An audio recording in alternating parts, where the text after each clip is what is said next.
Bienvenue sur Top Invest, la chaîne des tops d'investissement. Ici, on parle essentiellement d'entreprises de qualité.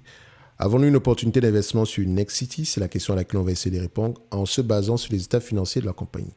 Je rappelle que ceci représente uniquement mon point de vue et non un conseil d'investissement et comme d'habitude, je me réserve le droit de me tromper. Donc, vous connaissez la chanson, on a déjà eu à parler de Nexity plusieurs fois. Pour moi, ici, cette compagnie, doit couper son dividende. Même pas le réduire, mais le couper complètement et se concentrer sur le remboursement de la dette. Parce que dépendamment de son activité ici, c'est une entité qui aura tendance à souffrir quand les taux d'intérêt augmentent. Donc, on va quand même refaire ici un tour d'horizon. Revenu stable, croissant, il a l'air croissant ici pour le moment, mais c'est le futur qui compte. Est-ce que les marges sont stables? Plutôt stables, dépendamment des périodes, ça va. Mais on pourrait s'attendre également à moins bien que ça, si la période est difficile.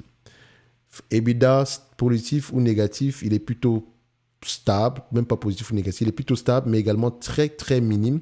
Donc, ce qui dit que l'entreprise n'a pas... la marge d'erreur ici est très réduite. OK, il faut faire attention. Et je pense même que c'est même encore plus bas que ça. Si on regarde sur les 10 dernières années, je pense qu'on est à 7-8% par là. Donc, la marge d'erreur est très minime. OK. C'est également une entreprise qui ne doit pas être très endettée. Dette nette sur EBITDA, 4 points une fois les EBITDA ici. Ça, c'est par rapport aux EBITDA actuels, parce que si les EBITDA en question diminuent, ça va être compliqué. Et il y a de grandes chances qu'ils diminuent. Net income, est-ce que ça va dans le même sens que les free cash flow? On compare. On a des free cash flow légèrement plus élevés. Moi, je pense qu'ils parlent généralement le même langage. Ça va. Dans un environnement normal, si on reste à ces niveaux-là, c'est correct. Mais voilà, il n'y a rien de certain. Enfin, il y a beaucoup d'incertitudes sur cette industrie-là. D'accord? Elle peut repayer ici la dette avec les free cash flow moyens, je pense, en 10 ans, ce qui est déjà trop. Ça, c'est une entreprise ici qui devrait plutôt avoir généralement un ratio inférieur à 5 par là. En fait, sa dette nette sur EBITDA doit continuellement être aux alentours de 2 fois les EBITDA par là. Il ne faut pas s'amuser en période difficile, surtout pour ce type d'entreprise, à avoir des niveaux d'endettement à ce niveau. Enfin, comme aujourd'hui. OK? So, du point de vue évaluation, ici, on s'était dit quoi? Ce n'est pas un business qu'on va avoir tendance à payer à plus de 10 fois les bénéfices. Et encore, ces bénéfices-là, on s'attend à ce qu'ils ne soient pas les mêmes. On s'attend à ce qu'ils baissent demain. Donc, on peut également regarder les actifs tangibles nets par action. Ils sont plutôt à 5,59 ici. Ou également, vous pouvez faire ceci. Vu que les free cash flow ont tendance à être à peu près dans le même sens que les net income, on normalise les résultats. Ça sous-entend quoi? Quand on normalise les résultats, ça veut dire quoi? Je peux faire mon coach. Ça veut dire ici que on sous-entend que cette compagnie-ci, si l'activité revient à la normale, on peut au moins rapporter cette somme. La moyenne des 20 dernières années, c'est 179 millions. Les 10 dernières années, c'est 198 millions. 5 dernières années, c'est 244 millions. Mais n'oubliez jamais, c'est bien de regarder la moyenne des 20 dernières années. Mais qu'est-ce qui a poussé à la croissance sur les 20 dernières années? Parce que si ces éléments ne sont plus présents aujourd'hui, ou bien qu'il y a des chances qu'ils ne soient pas présents pour le futur, peut-être imaginez qu'il y avait une grosse dépense en capital, voilà, peut-être que le pays est en reconstruction, des choses comme ça, ça sera peut-être pas la même chose demain. OK? Donc, les chiffres, c'est bien, mais il faut toujours savoir à peu près où est-ce que c'est limité, où sont les limites. OK? Ça permet de faire des hypothèses ici, ça permet également de poser les bonnes questions, comme je dis toujours. Donc, aujourd'hui, c'est un business qui pourrait apporter à peu près 180 millions. Admettons, peut-être même plus que ça.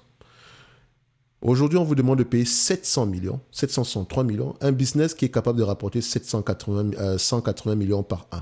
On vous demande de payer 164 millions. C'est un rendement potentiel de 23%, n'est-ce pas? C'est très beau. Mais ça va nous prendre en considération la dette. Parce que la dette doit être prise en considération.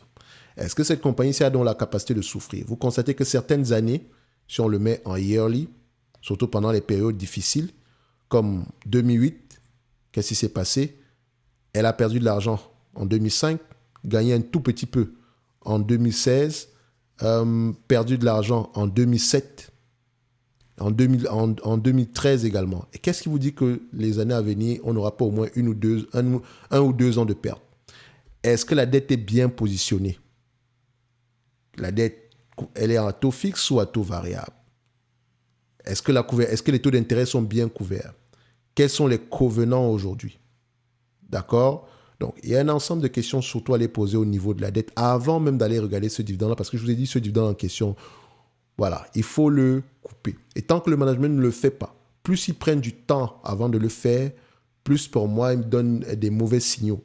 D'accord? Moi, je serais très mal à l'aise d'investir ce genre d'entreprise. Pourtant, parce qu'ils doivent déjà annoncer aujourd'hui qu'ils vont le couper. Même si le dividende de 2023 reflète à peu près les revenus de 2022 et celui de 2024 va refléter à peu près les bénéfices de 2023. So, il faut faire attention. Ce n'est pas judicieux de le faire. Et il me semble que lors de la dernière, la dernière baisse de marché ici, enfin, la dernière crise, ils avaient un rendement, une dette nette sur EBITDA en dessous de 2. Et vous pouvez même voir ici que, regardez, la médiane pour cette compagnie, sur toutes ces longues périodes, parfois elle n'avait même pas de dette. Elle avait du cash net. La médiane est à peu près de moins de 2 fois les EBITDA. Aujourd'hui, c'est totalement différent. Donc, elle est encore plus en danger aujourd'hui parce qu'elle ne sait pas qu'est-ce qui a poussé le management à prendre des décisions pareilles. On peut également voir ici le Nexity. On va regarder l'efficience ici, l'efficience et l'utilisation des actifs. Qu'est-ce qu'on constate? Je vous ai dit que je privilégie du 15% en montant. 17, 13, 14 et avant tout 15% en montant et surtout avec une certaine stabilité au minimum. 17, 13, 14, 17, 19, 16, 10, 8, 13. La pandémie est passée par là. 11, mais depuis au moins 2019, on a quand même une réduction. 2018, réduction, baisse, on remonte un tout petit peu, on rebaisse encore. Donc, c'est un peu compliqué ici. OK? Et c'est déjà en dessous de la moyenne qu'on recherche généralement. Et si on compare par exemple à Kaufman Broad,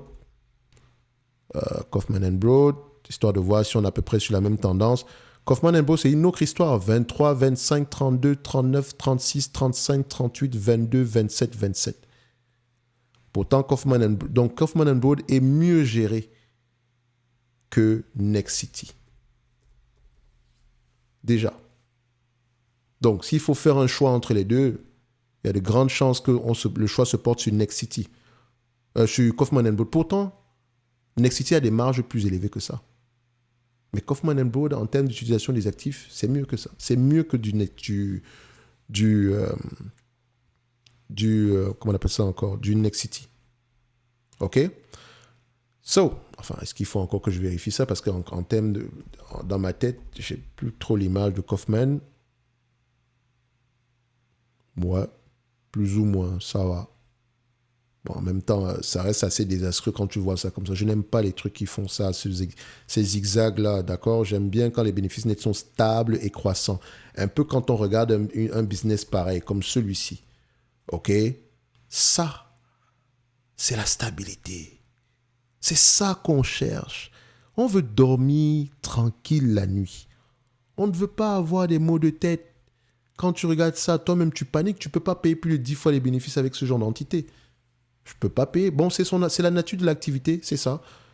Tu ne peux pas payer plus de 10 fois les bénéfices. Regarde, quand tu prends maintenant Nexity, il y a beaucoup de zigzags. Si Nexity rembourse sa dette et pourra revenir à ces niveaux à des niveaux de, comment on appelle ça, à des niveaux de ROTCE un peu plus élevés. D'accord? Revenons donc à l'évaluation. Combien est-ce que je pourrais être prêt à payer pour Nexity? Comme je l'ai dit, je ne paye pas plus de 10 fois les bénéfices. D'accord? 10 fois les bénéfices dans un environnement normal. Donc, on était à 190, on était à peu près, voilà, sur les dernières années, disons les 10 dernières années, c'est à peu près 194 en médiane, si je ne me trompe pas. C'est bien ça qu'on avait pris. Les 20 dernières années, c'était à peu près 188. Toute la période ici, oui, c'est ça. Donc, je vais faire simple. Je pense me compter à 179. Hein. Oui, 188. Non, c'est moi qui ai pris 180. C'est plutôt 188. Bref, ceci, disons, dans un environnement, normal, c'est 15 fois les bénéfices, pas plus. Ça fait 2 milliards 820. Si on enlève la dette nette, d'accord, en date d'aujourd'hui, on a une dette nette de combien? On a une dette nette ici de 2 milliards 07, 2 milliards 70 millions. Moins 2,070, ça donne 750. Divisé par le nombre d'actions, on est à peu près à combien? 65. Divisé par 65, on sera à peu près à 11,53 € par là. OK? Donc, à la limite, je dirais qu'on est peut-être correctement évalué ici. On ne s'attend pas à plus que ça. Mais maintenant, il faut avoir la capacité de souffrir. Mais également, à ce niveau-là, si les multiples ici de... Comment on dit ça? Si l'entreprise s'échange à 10 fois les bénéfices, on peut avoir tendance à avoir beaucoup plus que ça. OK? Parce qu'ici, clairement, ce niveau-ci, si elle arrive à avoir les bénéfices nets de 1,96 €, elle a un rendement de près de 20% déjà presque. OK? Donc, faites attention. On paye déjà à 11 €. Au prix actuel, c'est déjà assez bas. Mais le problème, c'est au niveau de la dette. Est-ce que c'est bien échelonné dans le temps? On attend quoi pour couper ce dividende-là? C'est bien de distribuer 18% ou je ne sais pas combien aujourd'hui, mais ce n'est pas durable. Demain, ça sera 10%, je pense bien. 1,50 € si par rapport au prix actuel, on aura un peu plus que 10% ici. Mais voilà, on sait déjà qu'on est limité. Donc, on attend la décision du management de réduire ce dividende, de le couper totalement, même pas le réduire. Il faut le couper. Il faut le couper. OK? Bref, je ne m'aventurerai pas à investir sur Nexity aujourd'hui. Et quand bien même quelqu'un voudrait y aller néanmoins, d'accord, il faudrait que ce ne soit pas avec une grosse partie de son capital et qu'il soit prêt à souffrir. D'accord? Et prier que le cycle baissier ne dure pas. Bref, comme je l'ai mentionné, c'est encore préférable d'aller sur du Kaufmann, qui me semble être moins endetté pour la période actuelle. Elle a même du cash net, donc elle est bien positionnée pour survivre. Voilà à peu près à quoi ressemble une entreprise. Donc elle peut même se permettre de payer ce dividende-là de toutes les façons, parce qu'elle n'a pas beaucoup de dettes. OK? Ça ne veut pas dire ici qu'elle va continuer à le faire pour les années à venir, etc. Je n'en sais rien du tout. OK?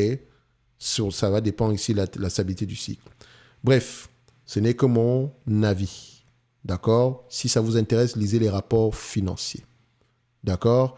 Et n'oubliez pas, en lien dans la description de la vidéo, vous avez la Top Newsletter où on partage des analyses sectorielles et également le service Top Premium Plus qui inclut non seulement des analyses qualitatives, donc des notes d'analyse. Donc moi, je lis les rapports financiers, j'écoute les conférences calls et je vous présente ma note d'analyse sur une entreprise en particulier. Je vous ai mentionné ici que j'aimais bien Evolution AB qui va faire partie de cette liste cette année. Allez lire, c'est gratuit, c'est cadeau. Mais allez lire sur cette compagnie, écoutez les conférences calls, je reviens avec un avis, je vous le présente. Ça veut dire ici que vous également, vous allez lire vos rapports financiers parce que c'est le but. Il faut être des investisseurs indépendants. D'accord? Vous lisez vos rapports financiers, vous écoutez les conférences calls et si vous avez des questions, on est là pour y répondre. OK? Comme ça, je sais qu'en période difficile, vous avez fait votre travail. Parce qu'investir en bourse, c'est ça là. Ça ne monte pas en ligne droite tous les jours. Le plus important, c'est de choper les belles entités à des prix intéressants. Pas à n'importe quel prix. OK? Donc, questionnez le management, questionnez l'environnement concurrentiel, les marges, le maintien des marges, etc. Bref, il y a un ensemble de questions à poser. Et dans le service Top Premium Plus, j'inclus des formations thématiques sur tous les secteurs d'activité, avec des checklists sur toutes les industries dans certains secteurs d'activité, dans la plupart des secteurs d'activité. Donc, on couvre à peu près une quarantaine, je pense même qu'on couvre une cinquantaine d'industries. Donc, vous savez à peu près quelles questions vous aurez à poser. C'est pour vous rendre le plus indépendant possible. Et comme je l'ai dit, c'est uniquement pour le nombre de personnes restantes tantôt. Et le prix augmentera à partir du 10 du mois de novembre. OK? Donc, le lien est dans la description de la vidéo, bien en premier commentaire épinglé ici. Mais si Nexity vous intéresse, lisez les rapports financiers, écoutez les conférences calls et ne vous voilez pas la face ici. La seule chose qui peut faire à ce que Nexity continue à payer ce niveau de dividende, c'est que le marché se retourne positivement très très vite. Et pour le moment, ce n'est pas gagné. Bref, un like, un abonnement, un commentaire, ça fait toujours plaisir et on se dit à bientôt. Merci.